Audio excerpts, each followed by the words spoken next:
দুঃখে আসলে কান্না করেছি। ফেসবুক আমাকে এমন একটা ক্ষতি করলো যা কাউকে বলে বোঝাতে পারবো না। যখন আমার ব্যাংকে টাকা আসে তখন যদি ফেসবুক এই মুহূর্তে ব্যাংকটা হোল্ড করে দেয়, তখন কেমন লাগে কাউ? তখন কি মানুষ কানবে না বলো? আর আমি কাইন্দে ভিডিও বানাইছি, ভালো কথা। আসলে আমি অনেক কান্দিছি কষ্টে। আজ 4 বছর এত কষ্ট করতেছি, এত পরিশ্রম করতেছি। আর এই পরিশ্রমের ভিতরে নিজের কণ্ঠ দিয়ে ভিডিও তৈরি করেছি।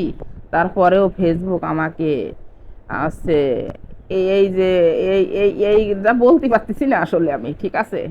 আমি বলতে পারতেছি না, মানে মনিটাইজেশন আছে না থাকার মতো আর কি, ঠিক আছে?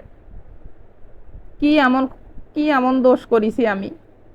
আরে ভাই, নিজের কণ্ঠ, নিজের চেহারা, নিজের কাপড় চুপুর, নিজের হাত পা, সবকিছু নিজের, এর মধ্যে আমার অপরাধটা কোন জায়গাটায় তোমরাই কও।